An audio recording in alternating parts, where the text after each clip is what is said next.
நம்முடைய பிதாவாகிய தேவனாலும் கர்த்தராகிய இயேசுவினாலும் பரிசுத்தாவியினாலும் உங்களுக்கு கிருபையும் சமாதானமும் ஆசீர்வாதமும் உண்டாவதாக என்று சொல்லி கர்த்தருடைய நாமத்தினாலே உங்களுக்கு நான் என்னுடைய வாழ்த்துதலை சொல்லுகிறேன். நாம் வாசித்துக் கொண்டிருக்கிற தேவ சமூகத்து பலகைகள் என்கிற தலைப்பிலே தொடர்ந்து இந்த நாளிலும் கர்த்தருடைய வார்த்தையை நாம் தியானிக்க போகிறோம். தேவ சமூகத்தில் அது பலகையாய் வர வேண்டுமே ஆனால் மண்ணுக்கும் மரத்துக்கும் உள்ள விரவை விட்டு அது வேறு பிரிக்கப்பட வேண்டும். அதனுடைய கிளைகள் கழிக்கப்பட வேண்டும். அதனுடைய பட்டைகள் அல்லது தோல்கள் நீக்கப்பட வேண்டும். அது உலர்த்தப்பட வேண்டும், பனி தீர்க்கப்பட வேண்டும். இத்தனை காரியங்களையும் வெளியே நடப்பித்ததான பலகை இப்பொழுது தேவ சமூகத்திற்குள்ளே என்கிற தலைப்பில் நாம் தேவனுடைய வார்த்தையை தியானித்துக் கொண்டிருக்கிறோம். இப்ப வெளியே மரமா நின்ன அந்த மரம் பணிப்படுத்தப்பட்ட பலகையாய் வனாந்தரத்திலே மரமாய் நின்ற, மற்றவர்களை காயப்படுத்துகிறதான முள்ளுள்ளதாய் இருந்த, மற்றவர்களுடைய கண்களுக்கு அழகற்றதாய் கடினமான பட்டைகளை அல்லது தோல்களை உடையதாய் இருந்த அந்த மரம்தான் இப்ப தேவ சமூகத்திற்குள்ளால எதுவாய் கொண்டு வரப்பட்டிருக்கிறது? பனி தீர்க்கப்பட்ட பலகையாய் கொண்டு வரப்பட்டிருக்கிறது. தேவ சமூகத்திற்குள்ளால வந்த பிறவைக்கு அந்த பலகைகள் எப்படி இருக்க வேண்டும்? இந்த பலகைகள் யாரை குறிக்கிறது?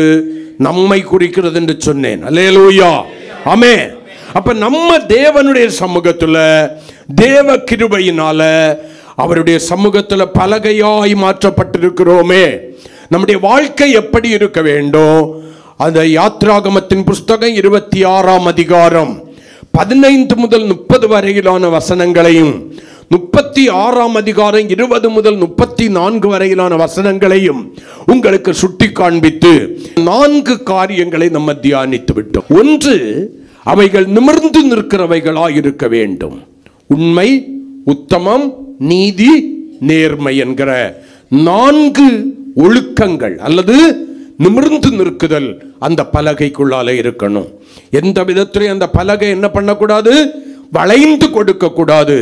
கற்றும் அறிந்தும் இருக்கிற சத்தியத்தில் நிலைத்திருக்கிற பலகையாய் இருக்க வேண்டும் என்று உங்களுக்கு 15வது வசனத்தை சுட்டி காண்பித்து சொன்னேன். இரண்டாவதாக சம அளவுள்ளவைகளாய் இருக்க வேண்டும். 16வது வசனத்தில் இது எதை குறிக்கிறது? சமநிலை பிரமாணம் உடையவர்களாய் இருக்க வேண்டும். அல்லேலூயா, ஆமென். கிறிஸ்து உங்களிலே சரிசமமாய் வளருவதற்கு நீங்கள் உங்களுடைய வாழ்க்கையை ஒப்பு கொடுக்க வேண்டும். சபைக்குள்ளால சமநிலை பிரமாணத்தை பழைய ஏற்பாட்டிலும் புதிய ஏற்பாட்டிலும் கர்த்தர் ஏற்படுத்தி வைத்தார். அது மனிதனால் உண்டானது அல்ல. அந்த சமநிலை பிரமாணத்தை உடைக்க எத்தனிக்கிறதான அனனியா சபீராளாய் நீங்க மாறிடக்கூடாது. சமநிலை பிரமாணத்தை காத்துக்கொள்கிற பலகைகளாய் மாறணும்னு சொன்னேன். மூன்றாவதாக 17வது வசனத்தை உங்களுக்கு சுட்டி காண்பித்து, ஒன்றோடு ஒன்று இசைந்திருக்கும் பலகைகளாக இடைவெளி விடாதபடிக்கு ஒன்றோடு கொன்று இசைந்திருக்கும் பலகைகளாய் இருக்க வேண்டும் என்று சொன்னேன். அது எதை குறிக்கிறது? தேவ பிள்ளைகளாகிய நாம் கிறிஸ்துவின் சரீரத்திலே அவயங்களாய் இணைக்கப்பட்டிருக்கிறோம். நமக்குள்ளாய் எல்லாருக்குள்ளும் ஒரே மனமும் ஒரே சிந்தையும் இருக்க வேண்டும். ஒரு மனமற்றதான கிரியைகள் நம்மிடத்தில் வராதபடி அல்லது ஒரு மனதை கெடுக்கிற காரியங்கள் நமக்குள்ளால வராதபடிக்கு, சத்துரு விதைக்காதபடிக்கு நம்ம காத்துக்கொள்ள வேண்டும் என்று சொன்னேன். கடந்த வாரத்தில் 19வது வசனத்தை உங்களுக்கு சுட்டி காண்பித்து வெள்ளிப்பாதத்தின் மேல் நிற்க வேண்டும் என்று சொன்னேன். பலகைகள் தேவ சமூகத்திற்குள்ளே வெள்ளிப்பாதத்தில் நிற்க வேண்டும். இது எதை குறிக்கிறது? கிருபையாய் அழிவிலிருந்து இயேசு விலையேற பெற்றதும் மாசற்றதுமான இரத்தத்தினாலே நம்மை மீட்டிருக்கிறார். அந்த மீட்பிலே நீங்கள் எப்படி இருக்க வேண்டும்? நிலைத்து நிற்கிறவர்களாய் மாற வேண்டும். மீட்பை இழந்து போகிறவர்களாய் மாறிவிடக் கூடாது. ஆமென். அந்த மீட்பு உங்களுடைய ஆத்தும ரட்சிப்பாய் மாற வேண்டும் என்று சொல்லி, ஆத்தும மீட்பு பெரிதாயிருக்கிறது, அந்த ஆத்தும மீட்பை சுதந்தரிக்க செய்ய வேண்டும் என்று சொல்லி அந்த 4 காரியங்களை கடந்த நாட்களிலே தியானித்தோம். இன்றைக்கு 5வது ஒரு காரியத்தை நம்ம தியானிக்க போகிறோம். யாத்திராகமத்தின் புஸ்தகம் 26ஆம் அதிகாரம் 27, 28 வசனங்களை வாசிக்கலாம். வாசஸ்தலத்தின் மறுபக்கத்து பலகைகளுக்கு 5 தாழ்பாள்களையும் வாசஸ்தலத்தின் மேற்புறமான பின்பக்கத்து பலகைகளுக்கு 5 தாழ்பாள்களையும் பண்ணுவாயாக. நடுத்தாழ்பாள் ஒரு முனை தொடங்கி மறுமுனை மட்டும் பலகைகளின் மையத்தில் உருவ பாய்ச்சப்பட்டிருக்க வேண்டும். அல்லேலூயா. இப்ப 36ஆம் அதிகாரம் 31 முதல் 33 வரையிலான வசனங்களை வாசிக்கலாம். சீத்தி மரத்தால் வாசஸ்தலத்தின் ஒரு பக்கத்து பலகைகளுக்கு 5 தாழ்பாள்களையும், வாசஸ்தலத்தின் மறுபக்கத்து பலகைகளுக்கு 5 தாழ்பாள்களையும், வாசஸ்தலத்தின் மேல்புறமான பின்பக்கத்து பலகைகளுக்கு 5 தாழ்பாள்களையும் பண்ணினான். நடுத்தாழ்பாள் ஒரு முனை தொடங்கி மறுமுனை மட்டும் பலகைகளின் மையத்தில் உருவ பாய்ச்சும்படி செய்தான். உருவ பாயும்படி செய்தான். அப்ப 5வதாக தேவ சமூகத்திற்குள்ளே நிமிர்ந்து நிற்கிற பலகைகள், சம அளவுள்ளவைகளாயிருக்கிற பலகைகள், இசைந்திருக்கிறதான பலகைகள், வெள்ளி பாதத்தின் மேல் நிறுத்தப்பட்டதான பலகைகள் 5வதாக தாழ்பாளினால் இணைக்கப்பட்டிருக்க வேண்டும். அந்த தாழ்பாள்கள் இல்லாமல் கர்த்தருக்கு ஸ்தோத்திரம் இந்த பலகைகள் இருக்கக்கூடாது. இது ஒரு தேவ பிரமாணம். எனக்கு தாழ்பாள்கள் வேண்டாம், நான் நிலைச்சு நிற்கிறேன் எல்லாம் சொல்லக்கூடாது. ஒரு முனை தொடங்கி மறுமுனை மற்றும் அந்த தாழ்பாள்கள் என்ன பண்ணப்பட்டிருக்க வேண்டும்? உருவ பாய்ச்சப்பட்டிருக்க வேண்டும். இந்த பலகைகள் அந்த தாழ்பாளுக்குள்ளாய் தங்களை தற்காத்துக் கொள்கிறவைகளாய் இருக்க வேண்டும். தாழ்பாளை விட்டு ஒருபோதும் தனித்து வெளியே வருவதற்கு என்ன பண்ணக்கூடாது? இந்த பலகைகள் முயற்சிக்க கூடாது. மேகம் ஒரு நாளிலே மேலே எழும்பும், அப்பொழுது தாழ்பாள்கள் எடுக்கப்படும். இந்த பலகைகள் ஒன்றன் முன்பின் ஒன்றாக எடுக்கப்படும். இன்னொரு ஸ்தானத்திற்கு, மேகம் தங்குகிற இடத்திற்கு அவைகள் கொண்டு போகப்படும். அதுவரையிலும் தாழ்பாளை போட்டவர் நோவாவினுடையதான பேழையில கதவை மூடி யாரும் திறக்க கூடாதபடிக்கு தாழ்பாளை போட வச்சவராகும். உன்னை தேவ சமூகமாகிய வாசஸ்தலத்துல தேவ சபையில கொண்டு வந்து இந்த தாழ்பாளினாலே உன்னை இணைத்திருக்கிறார். அப்ப இந்த தாழ்பாள் என்பது எதை குறிக்கிறதுன்னா, அன்பின் ஐக்கியத்தை குறிக்கிறது. தேவனுடைய பிள்ளைகளுக்குள்ளாய் ஐக்கியமுடையவர்களாய் இருக்க வேண்டும். நீங்கள் நானும் கிறிஸ்துவின் சரீரத்தின் அவயங்கள். ஒரு அவயத்திற்கு எதிரடையாய் இன்னொரு அவயம் செயல்படுமே ஆனால் அந்த சரீரம் பலவிதமான இன்னல்களை அடைந்துவிடும். 2 கண்ணு இருக்குன்னா வலது கண்ணு என்ன பண்ணக்கூடாது? இடது கண்ணை பார்த்து நான் உன்னை பார்க்கலும் மேன்மையானது என்று சொல்லக்கூடாது. வலது கை இடதை கையை பார்த்து அற்பமாய் நினைக்க கூடாது. இரண்டையும் 2 வித நோக்கத்தோடு கூட கர்த்தர் வைத்திருக்கிறார். கை கொட்டணும்னு சொன்ன உடனே 2க்குள்ளாலே என்ன பண்ணுகிறது? ஒரு ஐக்கியம் வருகிறது. 2ம் இணைந்து கை கொட்டினாதான் ஒரு பழமொழி உண்டு. ஒத்த கையில இருந்து ஓசை வராது, 2 கைகளையும் தட்டினால் என்ன வரும்? ஓசை வரும். அப்ப அதையும் அறியாம அது தன்னுடைய வேலையை என்ன பண்ணுகிறது? மேன்மை பாராட்டாமல் செய்கிறது. வலது கண்ணிலே இடது கண்ணுல ஒரு தூசி விழுந்துச்சுன்னா 2 கண்ணும் சேர்ந்து என்ன பண்ணிருது? மூடிக்கொள்கிறது. நல்லா கவனிக்கணும். இதெல்லாம் எதை குறிக்கிறது? அவயங்களுக்குள்ளாய் இருக்கிற ஒரு ஐக்கியத்தை குறிக்கிறது.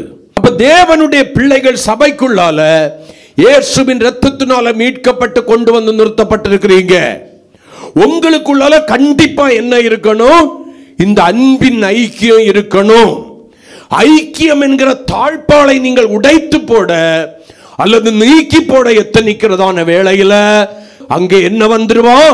சாத்தான் புகுந்து விடுவான். கணவன் மனைவிக்குள்ளால ஐக்கியம் இல்லைன்னா அங்க சாத்தான் காட்டு பன்றியாய் வந்துடுவான். பிள்ளைகள் பெற்றோர்களுக்குள்ளால ஐக்கியம் இல்லைன்னா அங்கே சாத்தான் காட்டு பன்றியாய் வந்து குடும்பத்தை உள்ள ஆரம்பிச்சிருவான். சபைக்குள்ளால ஐக்கியம் இல்லைன்னா சபையை சீர்கெடுக்கிறதான குழி நரிகளும் சிறு நரிகளும் என்ன பண்ணிடுவா ஆரம்பிச்சிருவாங்க? சபையை சூறையாட ஆரம்பிச்சிருவாங்க. குழி நரி வேர்களை அறுக்க ஆரம்பிக்கும், சிறு நரி புஞ்சையும் பூவையும் உதிர்க்க ஆரம்பிக்கும். முடிவில் மேன்மையான பரலோகத்திற்கு செல்ல வேண்டிய தேவஜனம் வாடி வதங்கி பூமியிலே அக்கினிக்கு இரையாக மாறிவிடும். காரணம் என்ன? நல்லா கவனிச்சுக்குங்க.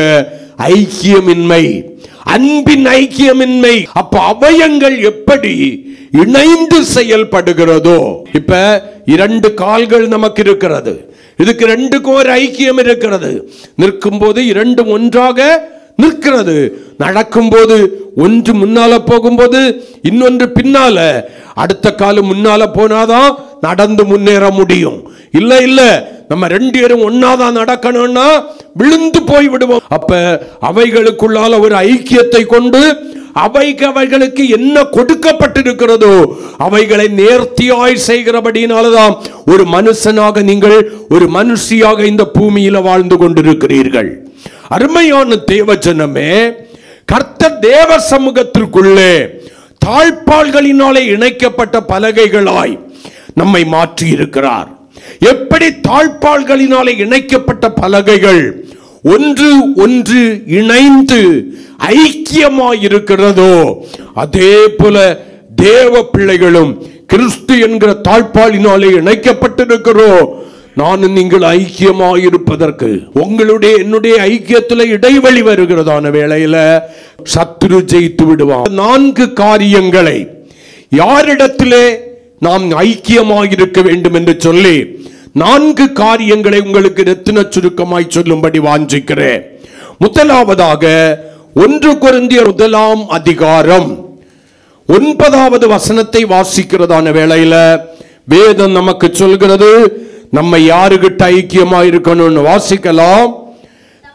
தம்முடைய குமாரனும் நம்முடைய கர்த்தருமாயிருக்கிற இயேசு கிறிஸ்துவுடனே ஐக்கியமாயிருப்பதற்கு உங்களை அழைத்த தேவன் உண்மை உள்ளவர். பலகை எப்படி தாழ்பாளோடு கூட இணைந்திருக்கிறதோ அப்படித்தானே பைபிள் சொல்லுச்சு.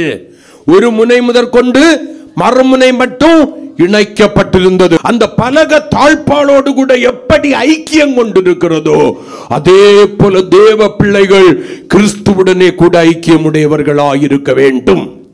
நீங்கள் அவரோடு கூட ஐக்கியமாய் இருப்பதற்கு உங்களை அழைத்திருக்கிறார் ஆண்டவர். நீங்கள் தனித்து செயல்படுவதற்கல்ல, தன்னிச்சையாய் செயல்படுவதற்கல்ல, உங்களுடைய மனசும் மாமிசமும் விரும்புகிறபடி உங்களுக்கு நலமாய் தோன்றுகிற வாழ்க்கை வாழுவதற்கு அல்ல கர்த்தர் உங்களை அழைச்சிருக்கிறது.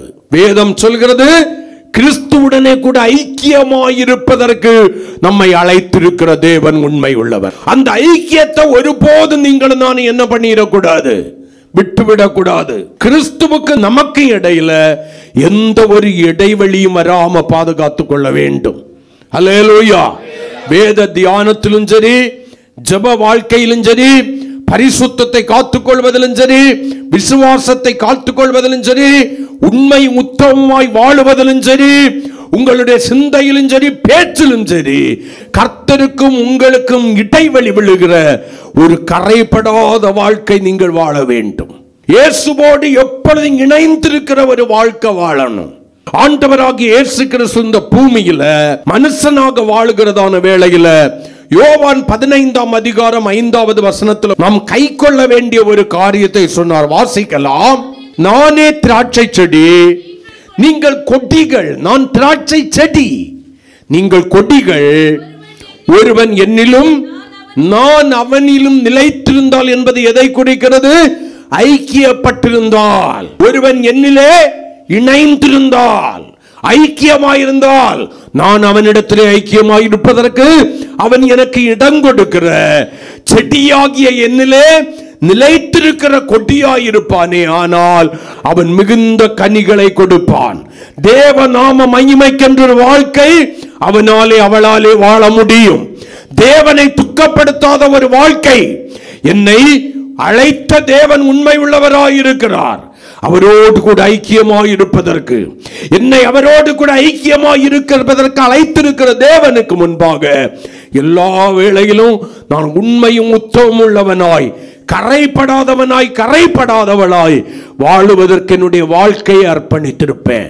அடுத்த வார்த்தையில் ஆண்டவர் சொல்றாரு, எங்கிட்ட உள்ள ஐக்கியத்தை விட்டுட்டு நீ போயிட்டேன்னு வச்சுக்கைய, உனக்கும் எனக்கும் இடையில ஒரு இடைவெளி வந்துச்சுன்னு வச்சுக்கைய, தாழ்பாளாகிய என்னோடு கூட இணைந்திருப்பதற்கு அல்லது சரீரமாகிய என்னோடு கூட இணைந்திருப்பதற்கு, செடியாயிருக்கிற என்னோடு கூட இணைந்திருப்பதற்கு மனதற்ற ஒரு வாழ்க்கை வாழ்ந்து நீ தனித்து செயல்படலாம்னு நினைச்சேன்னா, அதே வேதவசனத்தினுடைய கடைசி பகுதி சொல்லுகிறது, என்னை அல்லாமல் உங்களால் ஒன்றும் செய்ய முடியாது. ஆண்டவரை அறிஞ்ச தேவனுடைய பிள்ளைகள் தனித்து செயல்படுவதை நிறுத்திக் கொள்ளுங்கள். ஆண்டவரோடு கூட இணைந்து செயல்படுங்கள். ஆண்டவருடைய ஆளுகைக்கு உங்களுடைய வாழ்க்கையை விட்டுக் கொடுங்கள். உங்களுடைய ஆவிக்குரிய பூமிக்குரிய சரீர பகுதிகளின் முப்பரிமாணங்களிலும் தேவனுடைய விருப்பம் நிறைவேறுவதற்கு அர்ப்பணியுங்கள். உங்களுக்கு ஒரு எண்ணம் வேணும். உங்களுடைய முயற்சிகள் தோற்று போகலாம், தேவ கிருபை தோற்று போகாது.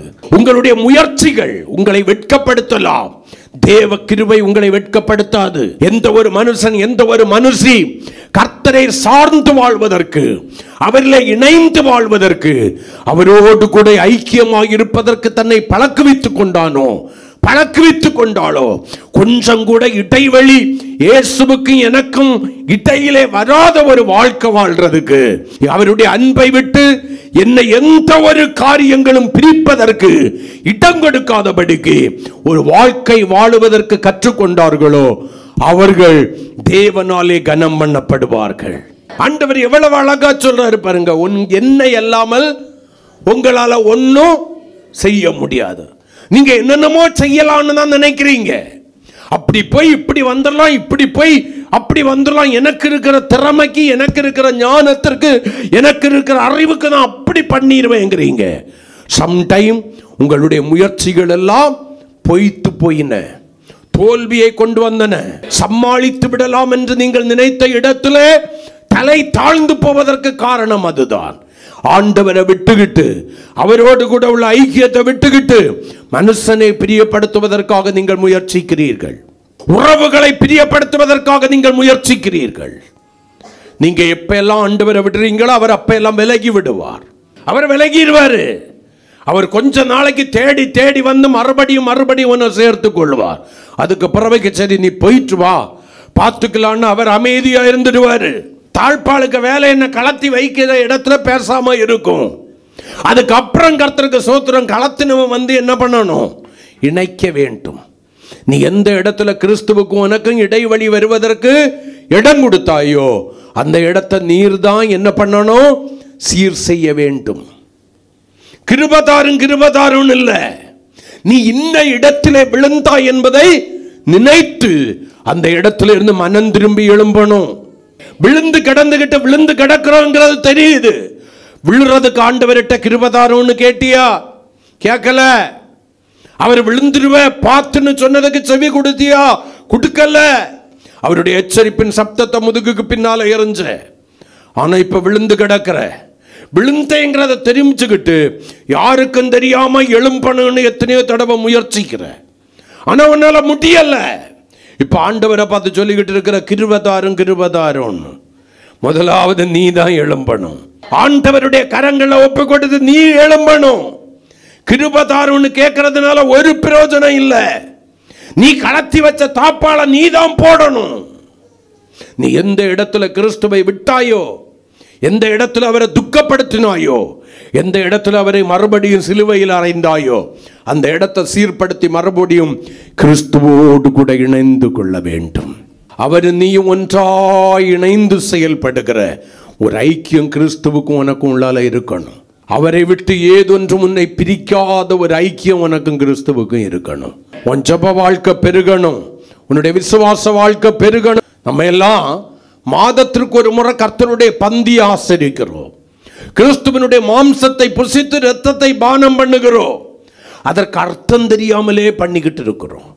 நமக்கெல்லாம் என்ன தெரியுமா, கிறிஸ்துவனுடைய மாம்சத்தை புசித்து இரத்தத்தை பானம் பண்ணியாச்சுன்னா எங்க போயிடலாம்? நித்திய ஜீவனுக்கு போயிடலாம். ஆனால் அபாத்திரமாய் போஜன பானம் பண்ணினா எங்க தான் போயிருவோம்? நித்திய மரணத்திற்கும் நியாய தீர்ப்புக்கும் வியாதிக்கும் பங்காளியாய் மாறிடுவோம். வேதம் சொல்லுது. நன்றாய் கவனிக்கணும். உண்மையான அர்த்தம் என்ன? 1 கொரிந்தியர் 10ஆம் அதிகாரம் 16வது வசனத்தை கொஞ்சம் வாசிங்க. நாம் ஆசீர்வதிக்கிற ஆசீர்வாதத்தின் பாத்திரம் கிறிஸ்துவினுடைய இரத்தத்தின் ஐக்கியமாக இருக்கிறது அல்லவா? நாம் பிற்கிற அப்பம் கிறிஸ்துவினுடைய சரீரத்தின் ஐக்கியமாக இருக்கிறது அல்லவா? அப்ப அவருடைய மாம்சத்தை புசித்து பானம் பண்ணுகிற நம்ம அவருடைய இரத்தத்தோடும் மாம்சத்தோடும் என்ன பண்றோம்? ஐக்கியம் கொள்ளுகிறோம். அவருடைய இரத்தம் எப்படிப்பட்டது? விலையேற பெற்றது, குற்றமற்றது, மாசற்றதுமாயிருக்கிறது. அந்த இரத்தத்தோடு கூட ஐக்கியம் பண்ணுகிறதான நான் என்னுடைய வாழ்க்கைய குற்றமற்றதாக, மாசற்றதாக, விலையேற பெற்றதாய் மாற்றிக்கொள்ள வேண்டும். கரங்களை கொட்டி அந்த ஐக்கியம் தகர்ந்து விடக்கூடாது. அப்ப அந்த மாம்சம் எனக்கு எதை கொண்டு வருகிறது? ஜீவனை கொண்டு வருகிறது. அதற்கு அந்த மாம்சம் எப்படி இருக்கிறது? பரிசுத்தமாயிருக்கிறது. கிறிஸ்துவனுடைய மாம்சம் எப்படி இருக்கிறது? நம்ம மாம்சம் என்ன மாம்சம்? பாவ மாம்சம். கிறிஸ்துவனுடைய மாம்சம் பரிசுத்தமானது. அந்த பரிசுத்தமான மாம்சத்தை புசிக்கும் போது நாமும் பரிசுத்தம் அடைகிறோம். கரங்களை கொட்டி ஆமென். அசுத்தத்தினால அந்த இடைவெளி வந்துடக்கூடாது. கிறிஸ்து உங்களுக்குள்ளாய் இருக்கிறாரோ என்று தடவியாகலும் கண்டுபிடியுங்கள் என்று சொல்லி வேதம் சும்மா சொல்லல, காரணம் இல்லாம சொல்லல. இருக்கிறாருங்கிறது உங்க நம்பிக்கை. இருக்கிறாரா இல்லையா என்கிறது நிதானித்தறிய வேண்டியது உங்களுடைய கடமை. நீங்க என்ன செய்தாலும் கிறிஸ்து உங்களோடு கூட ஐக்கியப்பட்டிருப்பாருன்னு நினைக்காதீங்க. அவர் பரிசுத்தராய் இருக்கிறது போல நீங்களும் எல்லாவற்றிலும் பரிசுத்தமாய் இருந்தால் மட்டும்தான் கிறிஸ்து உங்களோடு கூட ஐக்கியப்பட்டிருப்பார். அப்ப மாம்சம் இரத்தமும் சபைக்கு கொடுக்கப்பட்டதனுடைய காரணம் என்ன? நோக்கம் என்ன? நீங்கள் ஐக்கியமுடையவர்களாய் மாற வேண்டும் அவரோடு. அவருடைய இரத்தம் இன்றைக்கும் உனக்கு பரிந்து பேசுகிறது. இரத்தத்தோடு கூட ஐக்கியப்பட்டுக்கொள். அவருடைய மாம்சம் உனக்கு ஜீவனை கொண்டு வருகிறது. அதோடு கூட ஐக்கியப்பட்டுக்கொள். முதலாவது கிறிஸ்துவோடு கூட ஐக்கியப்படுங்கள். கிறிஸ்துவுக்கு உங்களுக்கு இடையில என்ன வந்துடக்கூடாது? இடைவெளி இல்லாத ஒரு வாழ்க்கை இருக்கணும்.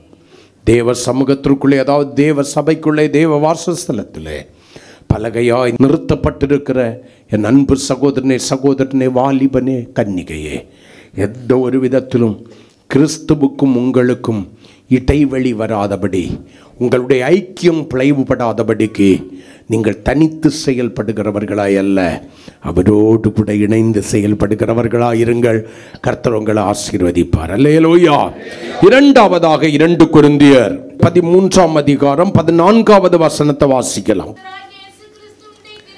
கர்த்தராகிய இயேசு கிறிஸ்துவினுடைய கிருபையும் தேவனுடைய அன்பும் பரிசுத்தாவியினுடைய ஐக்கியமும் உங்கள் அனைவரோடும் கூட இருப்பதாக.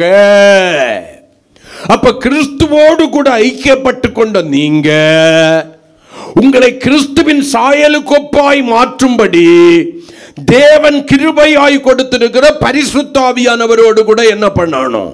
ஒரு ஐக்கியம் வச்சுக்கிடணும். நீங்க நினைக்கிறபடி பரிசுத்தாவியானவர் 4 அந்நிய பாஷை மட்டும் பேசுறதுக்குரியவர் அல்ல. பரிசுத்தாவியானவர் உணர்ச்சி பொங்க கொஞ்சம் கரத்தை கொட்ட வேண்டியவர் மட்டுமல்ல. அதுக்கு மட்டும் நீங்க யூஸ் பண்ணக்கூடாது. பரிசுத்தாவியானவர் ஆராதனைன்னு சொன்ன உடனே உணர்ச்சிமயமான இசை கருவிகளை வாசித்து உணர்ச்சிமயமாய் பாடி துள்றதுக்கும் குதிக்கிறதுக்கும் கொடுக்கப்பட்டவர் அல்ல. அவர் சபையோடு கூட ஐக்கியம் கொள்ள விரும்புகிறார். பரிசுத்தாவியானவருக்கும் உங்களுக்கும் சரியான ஒரு ஐக்கியம் இருந்தாதான் தேவனுடைய சித்தம் உங்களுடைய வாழ்க்கையில் நிறைவேறும். தம்முடைய குமாரனுடைய சாயலுக்கு ஒப்பா சாயலாய் உங்களை மாற்றுகிறது யாருடைய வேலை? பரிசுத்தாவியானவருடைய வேலை. அந்த பரிசுத்தாவியானவருடைய ஐக்கியத்தை விட்டுட்டீங்கன்னா நீங்க கடைசி வரைக்கும் மாம்ச சாயலாகவே இருப்பீங்க. தேவ சாயலா மாற மாட்டீங்க. ஒரு நாள் கிறிஸ்துவின் வருகை தாமதிக்குமே ஆனால் நீங்கள் மரிப்பீர்கள், ஆனால் கிறிஸ்துவுக்குள் அல்ல. அல்லது உயிரோடு கூட இருந்தீர்களே ஆனால் எக்காலம் தொனிக்கும், ஆனால் நீங்க மறுரூபமாக மாட்டீங்க. அந்தி கிறிஸ்துவின் ஆட்சியில் 666 முத்திரையை தரிச்சுக்கிட்டு இந்த உலகத்தில் இருப்பீங்க. பரிசுத்த ஆவியானவரோடு கூட எந்த அளவுக்கு நீங்க ஐக்கியம் கொள்ளுகிறீர்களோ அந்த அளவிற்கு தேவனுக்கு ஏற்றவர்களாய் கிறிஸ்துவை போல நீங்கள் மாறுவீர்கள். இன்னைக்கு நிறைய சபைகளுக்கு கூட தெரியல, நிறைய போதகர்களுக்கு தெரியல ஆவியானவர் எதற்கு கொடுக்கப்பட்டிருக்கிறார் என்று. போதிக்கிறது எதுக்கு தெரியுமா? கையை கொட்டுறதுக்கும், துள்றதுக்கும், குதிக்கிறதுக்கும், சத்தத்தை உயர்த்துவதற்கும், அந்நிய பாஷையை பேசுகிறதுக்கு மட்டும்தான். ஆனால் என்னுடைய வேதம் ஒருபோதும் அப்படி கற்றுக் கொடுக்கவில்லை. என்னுடைய வேதம் தவறான உபதேசத்தை கற்றுக் கொடுக்கவில்லை. பரிசுத்த ஆவியானவர் கொடுக்கப்பட்டதனுடைய நோக்கம் வேறு. வெறும் அப்போஸ்தலர் 2ஆம் அதிகாரத்தை மட்டும் என்ன பண்ணக்கூடாது, பிடிச்சு வச்சுக்கிட்டு இருக்கக்கூடாது. முதல்ல ஆவியானவர் இறங்கி வந்த போது ஒரு அசைவு உண்டானது உண்மைதான். அது முதலாவது உனக்குள்ளால இருக்கணும். அந்த அசைவு மற்றவர்களுக்கு முன்னால பெரிய அபிஷேகத்துல நிறைஞ்சவனை போல, அபிஷேகத்துல நிறைஞ்சவளை போல ஒன்னு அடையாளம் காட்டி 4 அந்நிய பாஷையை பேசி வேகமா 4 கையை கொட்டிக்கிட்டு இன்னும் ரகசிய பாவங்களில் விழுந்து கிடந்தேன்னா, கர்த்தருடைய வார்த்தைக்கு கீழ்ப்படியாம பின்முதுகை காட்டி வாழ்ந்தேன்னா, தெய்வ பயமற்றவனாய், கீழ்ப்படிதல் இல்லாதவனாய் இருந்தேன்னா, உனக்குள்ளால இருக்கிறது பரிசுத்த ஆவியானவர் தானோ என்பதை சோதித்தறிய வேண்டும். பரிசுத்த ஆவியானவருக்கு வேலை என்ன? பாவம், நீதி, நியாய தீர்ப்பை குறித்து கண்டித்து உணர்த்தி உன்னை சகல சத்தியத்திற்குள்ள நடத்துகிறது பரிசுத்த ஆவியானவருக்கு வேலை. உனக்குள்ளால இருக்கிற ஆவியானவர் நீ செய்யறதெல்லாம் கரெக்ட்னு சொன்னாருடா, அங்கே தவறி இருக்கிறது என்று சொல்லுவேன். உனக்குள்ளால இருக்கிற ஆவியானவர் உனக்குள்ளால வாழ்ந்து கொண்டிருக்கிற பாவம், நீதி, நியாய தீர்ப்பை குறித்து கண்டித்து உணர்த்தாதவராய் இருக்கிறாரே, ஆனால் அந்த பாவத்திலிருந்து விடுதலை பெறுவதற்கு உன்னை தூண்டாதவராய் இருக்கிறவரே, ஆனால் நீ மட்டும்தான் சரி, உலகத்தில் நீ மட்டும்தான் சரி என்று சொல்லி உன்னை பெருமை அடைய செய்கிறவராய் இருக்கிறவரே, ஆனால் உனக்குள்ளால இருக்கிறது பரிசுத்த ஆவியானவர் என்று சொல்லி நான் ஒத்துக்கொள்ள போவது இல்லை. சகல சத்தியத்துக்குள்ள நடத்தணும். இது கடினமாயிருக்கிறது, நான் ஏற்றுக்கொள்ள முடியாதுன்னு நீங்க நினைச்சிடக்கூடாது. நீங்கள் ஏற்றுக்கொள்ள வேண்டும் என்று மனது வைக்கும் போது, விரும்பும் போது கடினமாயிருக்கிறதையும் லகுவாய் மாற்றுகிறவர் பரிசுத்த ஆவியானவர். நான் சொல்லுகிற பரிசுத்த ஆவியானவர் என்பது ஒரு நல்ல நண்பன். பரிசுத்த ஆவியானவர் என்பது சாதாரணமானவர் அல்ல. அவர் ஒரு நல்ல நண்பன் உங்களுக்கு. அவரோடு கூட எந்த அளவிற்கு நீங்கள் ஐக்கியமாய் இருக்கிறீர்களோ அந்த அளவிற்கு பரலோகத்திற்குரியதாய் உங்களுடைய வாழ்க்கை மாறும். எந்த அளவிற்கு அவரோடு கூட ஐக்கியம் வைத்துக் கொள்கிறீர்களோ, அதிகாலை வேளையில தேவனோடு கூட உறவாடும்படி அவர் உங்களை தட்டி எழுப்புவார். நீங்க தூங்கணும்னு நினைச்சாலும் விடமாட்டார். உங்க ஆவியில ஒரு விழிப்பை தருவார். டயர்டா இருக்கு, சோர்வா இருக்கு, தூக்கம் வருது, கொஞ்சம் கூட தூங்குறேன். தேவ சபைக்குள்ளால இருந்து தூக்கம் வருதுன்னா உனக்குள்ளால இருக்கிறது பரிசுத்த ஆவியானவர்ங்கிறத சோதித்து பாருன்னு சொல்லுவேன். அவர் தூங்குகிறவர்களை தட்டி எழுப்புகிற ஆவியானவர். நான் அந்நிய பாஷை பேசுறேன், நீ பேசிட்டு போ, பேசாத போ. பரிசுத்த ஆவி இருந்தா அந்நிய பாஷை பேசணும்னு இருக்கா? யார் சொன்னது அந்த உபதேசத்தை? அந்நிய பாஷை என்பது ஒரு வரமாக கொடுக்கப்பட்டது. நீங்க விரும்புகிறபடி 4 வார்த்தையை பேசிக்கிட்டு ஆவியானவர் எனக்குள்ளால இருக்கிறார்னு சொன்னீங்கன்னா சுபாவம் மாறணும். சுபாவத்தில் மாற்றம் வரலன்னா உங்களுக்குள்ளால இருக்கிறது கர்த்தருடைய ஆவியானவர் என்று நான் ஒத்துக்கொள்வதில்லை, என்னுடைய வேதமும் ஒத்துக்கொள்வதில்லை. கரங்களை கொட்டி கர்த்தரை மகிமைப்படுத்துவோம். ஆமென். அப்ப உங்களுக்குள்ளால இருக்கிறது கர்த்தருடைய ஆவியானவரே, ஆனால் சுபாவங்கள் மாறும். அவரோடு கூட எந்த அளவிற்கு நீங்கள் ஐக்கியப்பட்டிருக்கிறீர்களோ அந்த அளவிற்கு இயேசுவை போல நீங்கள் மாறுவீர்கள். அல்லேலூயா. வேதம் தெளிவா சொல்லுது, கர்த்தருடைய ஆவியானவர் எங்குண்டோ அங்கே விடுதலை உண்டு. அதை கொஞ்சம் மாற்றி சொல்லி பாருங்க, கர்த்தருடைய ஆவியானவர் யாருக்குள்ளாய் உண்டோ அவர்களுக்கு விடுதலை உண்டு. விடுதலை உண்டு. எதிலிருந்து விடுதலை ஆக்குறாரு? மாமிசத்தின் சிந்தையிலிருந்தும் கிரியையிலிருந்தும் பரிசுத்த ஆவியானவர் விடுதலை ஆக்கி ஆவியின் சிந்தை உடையவர்களாய், ஆவியின் கிரியை உடையவர்களாய் உங்களை மாற்றி தேவனுடைய சாயலுக்கு ஒப்பான சாயலாய் மாற்றுகிறார். மறுபடியும் சொல்றேன், ஏமாந்து போகாத சபையே. உணர்ச்சியில நாலு கையை கொட்டிக்கிட்டு, உணர்ச்சியில நாலு அந்நிய பாசையை பேசிக்கிட்டு, நாலு துள்ளக்கத்தை துள்ளிக்கிட்டு, ஆராதனை முடிஞ்சு வெளியே போனதுக்கு அப்புறம் ஒரு அனுபவமும் இல்லாத, வாழ்க்கையில எந்த மாறுதலும் இல்லாம, பரிசுத்த ஆவியானவருக்கு உனக்கு எந்த சம்பந்தமும் இல்லாம, ரட்சிக்கப்பட்ட 30 வருஷம் ஆச்சுன்னு சொல்லியோ இன்னும் கிறிஸ்துவின் சாயலுக்கு ஒப்பான ஒரு சாயல் கொஞ்சம் கூட உனக்குள்ளால இல்லாம இருந்துச்சுன்னா ஏமாந்து போய் கொண்டிருக்கிறாய், வஞ்சிக்கப்பட்டு கொண்டிருக்கிறாய். தேவ சமூகத்திற்குள்ளே பலகைகள் தாழ்பாளோடு கூட இணைக்கப்பட்டிருக்க வேண்டும். ஐக்கியத்தை குறிக்கிறது. முதலாவது கிறிஸ்துவோடு கூட ஒரு ஐக்கியம், இரண்டாவதாக பரிசுத்த ஆவியானவரோடு கூட ஒரு ஐக்கியம். அல்லேலூயா, அல்லேலூயா. பிலிப்பியர் 2ஆம் அதிகாரம் 1-2 வசனங்களை கொஞ்சம் வாசிங்க. ஆதலால் கிறிஸ்துவுக்குள் யாதொரு ஆறுதலும், அன்பினாலே யாதொரு தேறுதலும், ஆவியின் யாதொரு ஐக்கியமும், யாதொரு உருக்கமான பட்சமும் இரக்கங்களும் உண்டானால், ஆவியினால உங்களுக்குள்ளால ஐக்கியம் வந்துச்சுன்னு வச்சுக்கோங்க, நீங்கள் ஏக சிந்தையும் ஏக அன்பும் உள்ளவர்களாயிருந்து இசைந்த ஆத்துமாக்களாய் ஒன்றையே சிந்தித்து என் சந்தோஷத்தை நிறைவாக்குங்கள். உனக்கு அபிஷேகம் இருக்குன்னு சொல்ற நிறைய பேருக்குள்ளால என்ன இல்லை தெரியுமா? சிந்தனைகள் சிதறடிக்கப்பட்டு கொண்டிருக்கிறது. ஒரே சிந்தை இல்லை, ஒரே மனம் இல்லை, எந்த ஒரு காரியத்தையும் நிலைத்து யோசிக்க முடியல. இப்ப சரின்னு நினைக்கிறது கொஞ்சம் கழிஞ்சு தவறா தெரியுது, தீர்மானம் எடுக்க முடியல. ஆனா ஆவியானவர் இருக்கிறாருன்னு சொல்றோம். ஆனால் ஆவியானவரோடு கூட நீங்கள் ஐக்கியப்பட்டிருக்கிறது உண்மையானால் உங்களுடைய சிந்தை ஏக சிந்தையாய் இருக்க வேண்டும். கர்த்தருடைய சிந்தையும் உங்களுடைய சிந்தையும் ஒன்றிணைந்து செயல்படவும். ஏக சிந்தை, எந்த ஒரு காரியத்தில் குழப்பம் இருக்கவே இருக்காது. குழப்பமற்றவர்களாய், கலக்கமற்றவர்களாய், பேதுரு சொன்னது போல தெளிந்த புத்தி உள்ளவர்களாய் மாறுவீர்கள். கலக்கமும் குழப்பமும் தேவ பிள்ளைக்குள்ளால இருக்குன்னா அங்க கிரியை செய்கிறது பிசாசு என்று வேதம் சொல்கிறது. பேதுரு தான் சொல்றாரு, பரிசுத்த ஆவியானவர் இருக்கிற இடத்துல அவருடைய சமாதானமும் இருக்கும், தெளிவு இருக்கும். அவரோடு கூட உள்ள ஐக்கியம் தான் இயேசுவை போல உங்களை மாற்றும்.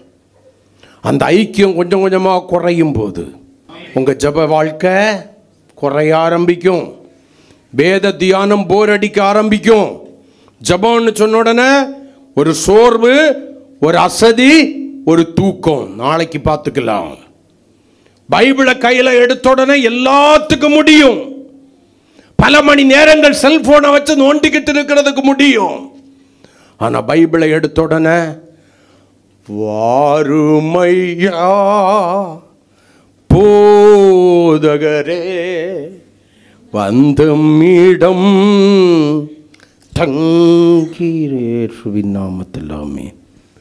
பைபிள் வாசிப்பு 3 முத்தத்தோட முடிஞ்சு போயிடுச்சு. நீங்க யூதாசின் ஆவியை உடையவர்களா? நீங்கள் இயேசுவை காட்டி கொடுக்கிறவர்களா? இயேசுவோடு கூட சேருவீர்களா? பாஸ்டர் எனக்கு ஜெபம்னு சொன்ன உடனே தூக்கம் வருது, பைபிள் வாசிக்கிறதுன்னு சொன்னா தூக்கம் வருது. நல்லாதான் வருவேன், ஆராதனைக்குள்ளால வந்த உடனே தூக்கம் வருது. உங்கள் ஆவியை சோதித்து பாருங்களேன். நீங்கள் இன்னும் ஆவியை உடையவர்கள் என்பதை சோதித்து பாருங்கள். பரிசுத்த ஆவியானவருக்கு உங்களுக்கும் ஐக்கியம் சரியா இருந்த போது உங்களுடைய ஜெப வேளை உற்சாகம் நிறைந்ததாயிருந்தது. உங்களுடைய வேத தியானம் மனமகிழ்ச்சியாயிருந்தது. ஐக்கியமாயிருந்த போது உங்க ஆராதனை போர் அடிக்கிற ஆராதனையா இல்ல, இவ்வளவு சீக்கிரம் முடிஞ்சிச்சேங்கிற வருத்தம் வரும். 9:30 ஆராதனை 9:45 வந்திருந்துச்சு. சோத்திரம் இயேசுன் 9:17 தான் ஆச்சு. அப்பா இன்னும் எவ்வளவு நேரம்? இன்றைய தீனமாதிலும் 9:20 தான் ஆச்சு. அப்பா இன்னும் எவ்வளவு நேரம்? வேற எதுக்காவது உங்களுக்கு போர் அடிக்குது? அந்த கண்ணு விழிச்சது போல 2 கண்ணையும் விழிச்சுக்கிட்டு செல்ல எடுத்து ராத்திரி எடுத்து வச்சுக்கிட்டு சொல்றதுக்கு போர் அடிக்குது. தூக்கம் வராதே. வெட்டி கதை பேசும்போது உனக்கு தூக்கம் வருது. ஆவிய நீ சோதி தறியணும். ஆவியானவருக்கு உனக்கு இருக்கிற ஐக்கியத்தை கண்டிப்பா நீ சோதி தறியணும். எங்கேயோ ஒரு தவறு நடந்திருக்கிறது. ஆவியானவருடைய ஐக்கியத்திலிருந்து நீ என்ன பண்ணிட்ட? விலகி விட்டாய். அந்த ஐக்கியத்தை நீ புதுப்பித்துக் கொள்கிறவனாய் மாற வேண்டும். ரோமருக்கு எழுதின நிருபம் 8ஆம் அதிகாரம் 5வது வசனத்தை கொஞ்சம் வாசிங்க. அன்றியும் மாமிசத்தின்படி நடக்கிறவர்கள் மாமிசத்துக்குரியவர்களை சிந்திக்கிறார்கள், ஆவியின்படி நடக்கிறவர்கள் ஆவிக்குரியவைகளை சிந்திக்கிறார்கள். அப்போ உனக்குள்ளால மாம்சம் வாழ்ந்துகிட்டு இருந்தன்னா பரிசுத்த ஆவியானவரோடு கூட ஐக்கியம் இருக்காது. நீ மாம்சத்திற்குரியவைகளை தான் சிந்திச்சுக்கிட்டு இருப்ப. ஆவியானவரோடு கூட ஐக்கியம் இருந்துச்சுன்னா மாமிசமாகிய சுயம் அழிஞ்சிருக்கும், ஆவிக்குரியவைகளை சிந்திக்க ஆரம்பிச்சிருவேன். ஆமென். 9வது வசனத்துக்கு வந்துடுவோம். தேவனுடைய ஆவி உங்களில் வாசமாயிருந்தால், அதாவது உங்களிலே ஐக்கியமாயிருந்தால், நீங்கள் மாம்சத்திற்குட்பட்டவர்கள், அதாவது சுய சிந்தையோடு கூட வாழுகிறவர்களாயிராமல் ஆவிக்குட்பட்டவர்களாய் தேவ பிரமாணத்தின்படி வாழுகிறவர்களாய் இருப்பீர்கள். கிறிஸ்துவின் ஆவி இல்லாதவன் அவருடையவன் அல்ல. அபிஷேகம் தேவையா? 100% தேவை. அது இல்லைன்னா கிறிஸ்துவின் நாளில் நீங்களும் நானே ஏமாந்து போய்விடுவோம். நான் இன்னும் ஆழமாக போகலாம், நேரம் இல்லை. 4 காரியத்தை தான் முடிச்சாகணும். இப்போ எத்தனைக்கு தான் வந்திருக்கோம்? 2. தேவ சமூகத்திற்குள்ளே பலகைகள் தாழ்பாளோடு கூட இணைக்கப்பட்டிருக்க வேண்டும் என்பது கிறிஸ்துவோடு கூட ஐக்கியமாயிருக்க வேண்டும், பரிசுத்த ஆவியானவரோடு கூட ஐக்கியமாயிருக்க வேண்டும். 3வதாக 1 யோவான் 1ஆம் அதிகாரம் 3வது வசனத்தை வாசிங்க. நீங்களும் எங்களோடு ஐக்கியம் உள்ளவர்களாகும்படி நாங்கள் கண்டும் கேட்டும் இருக்கிறதை உங்களுக்கு அறிவிக்கிறோம். எங்களுடைய ஐக்கியம் பிதாவோடும் அவருடைய குமாரனாகிய இயேசு கிறிஸ்துவோடும் இருக்கிறது. ஆமென். 3வது, தேவ சமூகத்துக்குள்ளால பலகையாய் நிறுத்தப்பட்டிருக்கிற சித்தி மரமே, நீ ஐக்கியம் கொள்ள வேண்டிய ஒருவர் உண்டு, உன்னை நடத்துகிற தேவ ஊழியக்காரர்கள் இடத்துல. நோவாவினுடைய பேழையிலிருந்து போக்குவரத்தாய் இருந்ததான காகத்தை போல நீ இருக்கக்கூடாது. கடைசியில காகம் ஒரு நாளைக்கு என்ன பண்ணிட்டு காணாமல் போய்விட்டது. ஒரு தவறான சிந்தை இருக்கு. ஊழியக்காரங்கிட்ட ஐக்கியம் வச்சுட்டோம்னா இருக்கிறத உறிஞ்சிடுவான். உங்ககிட்ட இருக்கிறத உரியறது இல்லை எங்க வேலை, எங்கிட்ட இருக்கிறத கொடுக்கிறது என் வேலை. சபையோடும் ஊழியக்காரனோடும் கூட ஐக்கியம் இல்லையா, நீ செத்த பணம்.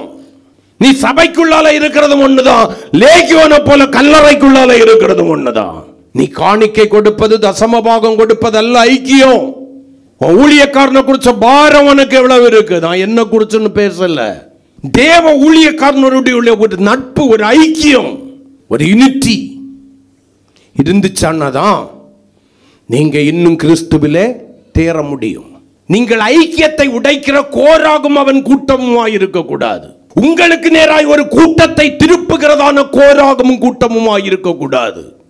உங்களுக்கு வேலை உங்களுக்கு நேராய் திருப்புகிறதல்ல, கிறிஸ்துவுக்கு நேராய் திருப்புவது, சிலுவைக்கு நேராய் திருப்புவது, பரலோகத்திற்கு நேராய் திருப்புவது. நான் வருவேன், நான் எங்க சபைக்கு போவேன், நான் எங்க சபைக்கு போவேன்.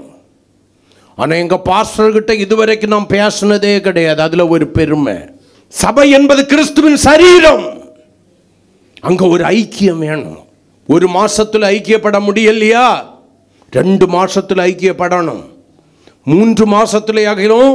ஊழியக்காரன் கூட உனக்கு ஒரு ஐக்கியம் வரணும். உன்னுடைய நல்லது கெட்டதெல்லாம் ஊழியக்காரனுக்கு தெரியணும். சபையினுடைய சூழ்நிலைகள் உங்களுக்கு தெரியணும். ஏன்னா நீங்க சபையாம் கிறிஸ்துவின் சரீரத்தில் இணைக்கப்பட்டவர்கள் என்பதை மறந்து போயிடக்கூடாது. அதை ஒரு பெருமையா நினைச்சிடக்கூடாது. அது பெருமைக்குரிய காரியம் அல்ல. நான் மறுபடியும் சொல்றேன், தேவ ஊழியக்காரர்களோடு கூட, தேவ ஆவியை பெற்ற ஊழியக்காரர்களோடு கூட நீ ஐக்கியமா இருந்தாதான் பரிசுத்த ஆவியானவரோடு கூட ஐக்கியமா இருக்கிறாய். பரிசுத்த ஆவியானவருடன் தேவ ஊழியக்காரனோட ஐக்கியமா இருந்தால் மட்டும்தான் நீ கிறிஸ்துவோடு கூட ஐக்கியமா இருக்கிறாய். அல்லேலூயா, அல்லேலூயா, அல்லேலூயா. நான் எல்லாம் டைரக்டா ஆண்டவர்கிட்டதான். கடைசியில முட்டி மோதி காகம் பேழையில திரும்ப வராதது போல ஆளை காணாது. என்னன்னு கேட்டா, என்னத்தை கண்டேன்? நான் சொல்கிறேன், நீ கடைசி வரைக்கும் ஒன்றும் காண மாட்டேன். நான் போவேன் வருவேன். ஆண்டவரும் அப்படி தான் இருப்பார். அல்லேலூயா. அவருடைய சபையாகிய வீட்டிலே நீ நடந்து கொள்ளும் விதத்தை தேவன் உற்று கவனிக்கிறார். அவருடைய சபையாகிய வீட்டிலே நீ நடந்து கொள்ளும் விதத்தை கர்த்தர் உற்று கவனிக்கிறார். ஆண்டவருக்கு கூட கீழ்ப்படியணும் தான் வேதம் சொல்லுது.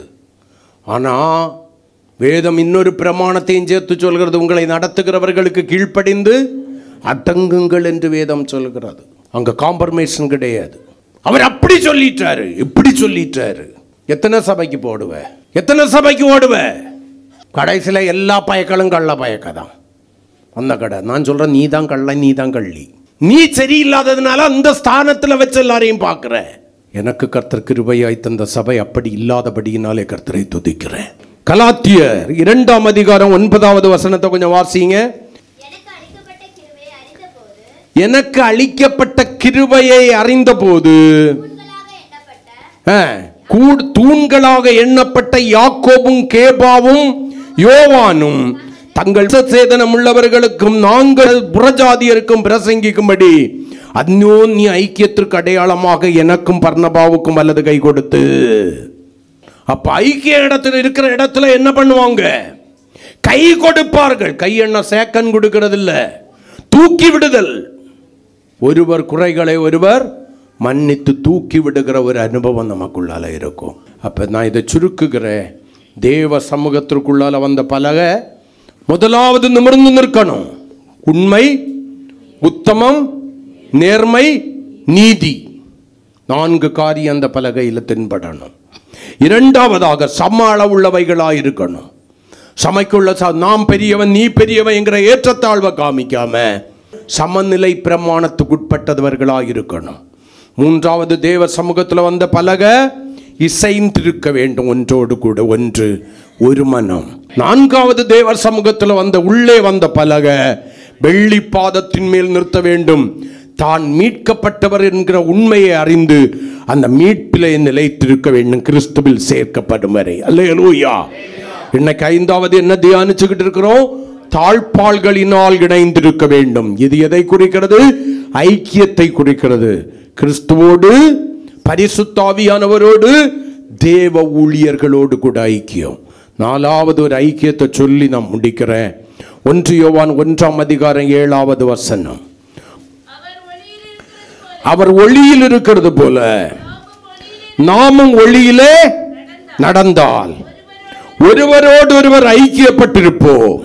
அவருடைய குமாரனாகிய இயேசு கிறிஸ்துவின் இரத்தம் நமது சகல பாவங்களையும் நீக்கி நம்மை சுத்திகரிக்கும். ஒளியோடு கூட ஐக்கியப்படணும். அதுக்கு என்ன பண்ணணும்? ஒருவரோடு கூட ஒருவர் ஐக்கியப்பட்டிருக்கணும். அந்த ஒருவரோடு கூட ஒருவர், அதாவது வலது கையாயிருக்கிற நீ இடது கையோடு கூட உன் அருகில இருக்கிறவங்களோடு கூட ஐக்கியம் படலைன்னா, அவர்களை யாரோ எவரோ என்று எண்ணுகிற நபரா இருந்தேன்னா நீ இன்னும் ஒளியில வரல, கிறிஸ்துவின் இடத்துல வரல, பரிசுத்த வாழ்க்கைக்கு வரல. அந்த எப்ப ஒருவரோடு கூட ஒருவர் ஐக்கியப்படுறீங்களோ அப்பொழுதுதான் நம்முடைய கர்த்தராகிய இயேசு கிறிஸ்துவின் இரத்தம் நம்முடைய சகல பாவங்களையும் கழுவி நம்மை சுத்திகரிக்கும். இல்லாம நீ எவ்வளவு பாவம் மன்னிப்பு கேட்டாலும் உன் பாவத்துக்கு என்ன கிடையாது? என்ன கிடையாது? நிவாரணம் கிடையாது. எப்ப ஒருவரோடு ஒருவர் ஐக்கியப்படுறீங்களோ, ஒருவர் பாரத்தை ஒருவர் சுமந்து உங்களிலும் மேலானவர்களாய் அவர்களை நினைத்து அன்புடன் சத்தியத்தை கை கொண்டு தலையாகிய கிறிஸ்துவுக்குள் வளருவதற்கு உங்களுடைய வாழ்க்கையை அர்ப்பணிக்கிறீர்களோ, அப்பதான் என்ன பண்ணும்? உங்களுடைய பாவங்கள் இயேசுவின் இரத்தத்தினாலே பரிகரிக்கப்படும். நமக்கு ஒரு பழக்கம் உண்டு, மேலே இருக்கிறதையும் படிக்க மாட்டோம், கீழே இருக்கிறதையும் படிக்க மாட்டோம். நமக்கு பிடிச்சது இடையில ஒன்று இருக்கிறத வச்சுக்கிட்டு நம்முடைய கர்த்தராகிய இயேசு கிறிஸ்துவின் ரத்தம் நம்முடைய சகல பாவங்களையும் கழுவி நம்மை சுத்திகரிக்கும். இயேசுவின் ரத்தம் என்னுடைய சகல பாவங்களையும் கழுவி சுத்திகரிக்கும். எப்போ சுத்திகரிக்கும்? வந்து ஒருவரோடு ஒருவர் ஐக்கியப்படும் போது. கிறிஸ்துவின் இடத்துல வந்து தேவ சபையில் சேர்ந்து அங்கே ஏற்கனவே இருக்கிற அவயங்களோடு கூட அல்லது வருகிற அவயங்களோடு கூட ஐக்கியப்படுகிறதான வேளையில் நம்முடைய கர்த்தராகிய இயேசு கிறிஸ்துவின் இரத்தம் நம்முடைய சகல பாவங்களையும் கழுவி நம்மளை சுத்திகரிக்கும். ஆனா எனக்கு ஈக்குவல் உள்ளவங்களை பார்த்த உடனே என்ன நினைச்சுக்கிட்டு இருக்க? சபைக்குள்ளால இருக்கிறியா, வேற எங்கேயாவது இருக்கிறியா? பெரிய ஆளு. உன்னை பெரியவன் ஆக்குனது யார்? உன்னை பெரியவள் ஆக்குனது யார்? வெள்ள தோல் இருந்தால் போதும், கருப்புள்ள தோலுக்கிட்ட ஒரு அடி தள்ளி நில்ல, ஒட்டிருமா. யார் உனக்கு இந்த உபதேசத்தை கற்றுக் கொடுத்தது? அது பரிசுத்த ஆவியானவருடைய கிரியையா? மற்றவர்களுக்கு இருக்கிறத பார்க்கல கொஞ்சம் ஆசீர்வாதத்தை கர்த்தர் தந்தா போதும் நமக்கு. அப்படி இருக்கக்கூடாது. ஒருவரை ஒருவர் விசாரிக்கணும். ஒருவர் பாரத்தை ஒருவர் சுமக்கலன்னா நீ கிறிஸ்துவினுடையவன் அல்ல, கிறிஸ்துவினுடையவள் அல்ல. பலகையே, நீயும் ஒரு நாள் வெறுக்கப்பட்ட மற்றவர்களை காயப்படுத்துகிற சித்தி மரமாக வனாந்தரத்திலே புறக்கணிக்கப்பட்டு நின்றதுதான். ஒன்ன வெட்டி எடுத்து பலகையா மாற்றின ஆண்டவர் தான் அந்த ஆத்மாவையும் வேறு பிரித்து பலகையாய் கொண்டு வந்திருக்கிறார். அல்லேலூயா. நீ திசை திரும்பி நடக்கிறேன்னா சமநிலை பிரமாணம் உன்னால உடைக்கப்படுகிறது. தேவ பிள்ளைகள் அப்படி இருக்கக்கூடாது. எல்லாரையும் அன்புடன் விசாரிக்கணும். எல்லார் மேலேயும் கரிசனை உள்ளவங்களா மாறணும். வேதம் சொல்லுது, ஒருவரே ஒருவர் உங்களிலும் மேலானவர்களாக மற்றவர்களை நினைக்கணும். வீண் கதையெல்லாம் பேசணும்னு நான் சொல்லல, விசாரிக்கலாம். கிறிஸ்துவின் நாமத்தின் மீத்தம் கேட்டியடியோ எனக்கு வீட்டுக்காரன், அவன் 4 வேளையிட்ட சோன்சோ, இன்னொழுக்க வீட்டுக்காரன், இப்படியா? சபைக்குள்ளால் அப்படிப்பட்ட காரியங்களை நீங்கள் உருவாவதற்கு அனுமதிக்க கூடாது. ஐக்கியம் இருக்கணும் தேவனுடைய பிள்ளைகளுக்குள்ளால. அந்த இரத்தத்தினால தான் நான் மீட்கப்பட்டிருக்கிறேன், அந்த ஆவியினால தான் நான் நிரப்பப்பட்டிருக்கிறேன், அந்த சரீரத்தில் தான் நான் அவயமாய் வைக்கப்பட்டிருக்கிறேன். ஆமென். ஐக்கியம் இல்லைன்னா கர்த்தர் விரும்பல. ஒன்று கண்ட சகோதரனிடத்தில் அன்பு கூறாதவன் காணாத தேவனிடத்தில் எப்படி அன்பு கூறுவாய்? வேதத்தினுடைய கேள்வி அது. இந்த பகல் காலத்தில் சிந்தித்து பாருங்கள். உங்கள் வாழ்க்கையை ஒப்பு கொடுங்க. கர்த்தருக்கு ஸ்தோத்திரம். சங்கீதம் 133:1 சொல்கிறது, இதோ சகோதரர் ஒருமித்திருப்பது எத்தனை இன்பமும் மகிழ்ச்சியுமாயிருக்கிறது. எத்தனை இன்பம்! தேவ பிள்ளைகள் எல்லாரும் ஐக்கியமாயிருக்கிறது. சாத்தானுக்கு இடம் கொடுக்காம இருக்கும். நமக்குள்ளால பிரிவினைகள் இருக்காது. நமக்கு நடுவில் கர்த்தர் மகிமைப்படுவார். கரங்களை கொட்டி கர்த்தர் மகிமைப்படுத்துவார். ரோமர் 12ஆம் அதிகாரம் 16வது வசனத்தை ஒருவர் வாசிக்கலாம். ஒருவரோடு ஒருவர் ஏக சிந்தை உள்ளவர்களை, அதாவது ஐக்கியமுடையவர்களாயிருங்கள். மேட்டிமையானவைகளை சிந்தியாமல் தாழ்மையானவர்களுக்கு இணங்குங்கள். உங்களே புத்திமான்கள் என்று எண்ணாதிருங்கள். ஒருவரோடொருவர் ஏக சிந்தை உடையவர்களாய் ஐக்கியமுடையவர்களாயிருங்கள். ஐக்கியமின்மை ஆசீர்வாத குறைச்சல்களை கொண்டு வரும். அல்லேலூயா. ஐக்கியம் நன்மையான ஈவுகளை நமக்குள்ளே கொண்டு வரும். முடிவிலே பரலோகத்திற்கு சென்று சேருவோம். அல்லேலூயா. அப்படியே நாம் கண்களை மூடி முழங்கால் படியிட முடிஞ்சவங்க எல்லாம் முழங்கால் படியிட்டு தேவ சமூகத்துக்கு உள்ளால வரும் முன்னால அவைகள் கடந்து வந்த சில காரியங்களை நம்ம தியானிச்சோம். மண்ணுக்கும் மரத்திற்கும் உள்ள உறவில் இருந்து அவைகள் பிரித்தெடுக்கப்பட்டு ஜென்ம சுபாவமாகிய கிளைகள் கழிக்கப்பட்டு மேட்டிமை பெருமையாகிய பட்டைகள் உரிக்கப்பட்டு அல்லது தோள்கள் நீக்கப்பட்டு உலர்த்தப்படுதலாகிய தனித்து விடப்பட்டு பணித்திருக்கப்படுதலாகிய பூரணப்படுத்தப்பட்டு இப்ப தேவ சமூகத்திற்குள்ளே நிமிர்ந்து நிற்கும் பலகைகளாக கர்த்தர் கொண்டு வந்திருக்கிறார். நீ எந்த காரியத்திலையும் வளைந்து கொடுக்க கூடாது. அந்த வரிசையில் இன்னைக்கு 5வது காரியத்தை தியானிச்சிருக்கிறோம். அது என்ன? தாழ்பாளோடு கூட இணைந்திருக்கும் பலகைகள் நம்மை குறிக்கிறது. தேவ சமூகத்திற்குள்ளே கர்த்தர் நம்மை பலகைகளாக நிறுத்தி இருக்கிறார். வாசஸ்தலத்தின் பலகைகளாக நிறுத்தி இருக்கிறார். தேவ ஜனமே, இந்த பகல் காலத்தில் தேவ சமூகத்தில் வந்திருக்கிற அருமையான தேவனுடைய பிள்ளையே, கிறிஸ்துவோடு கூட எந்த அளவிற்கு ஐக்கியப்பட்டிருக்கிறாய்? கிறிஸ்துவின் சாயலுக்கு ஒப்பான சாயலாய் உன்னை மாற்றுகிற பரிசுத்த ஆவியானவரோடு எந்த அளவிற்கு நீ ஐக்கியப்பட்டிருக்கிறாய்? உனக்காக இரவும் பகலும் கற்ப வேதனைப்படுகிற தேவ ஊழியக்காரனோடு கூட எந்த அளவிற்கு நீ ஐக்கியப்பட்டிருக்கிறாய்? ஒருவர் பாரத்தை ஒருவர் சுமக்கும்படியாக பிரமாணம் பெற்றிருக்கிற தேவ ஜனங்களோடு கூட எந்த அளவிற்கு நீ ஐக்கியப்பட்டிருக்கிறாய்? தேவன் உன்னை ஏன் தெரியுமா வேறு பிரித்து கொப்புகளை அகற்றி பட்டைகளை அகற்றி தனித்து விடப்பட்டு உன்னை பண்படுத்தி உள்ளால கொண்டு வந்தார். இனி அந்த சுபாவங்கள் உங்ககிட்ட இருந்து வெளிப்படக்கூடாதுன்னு தான்.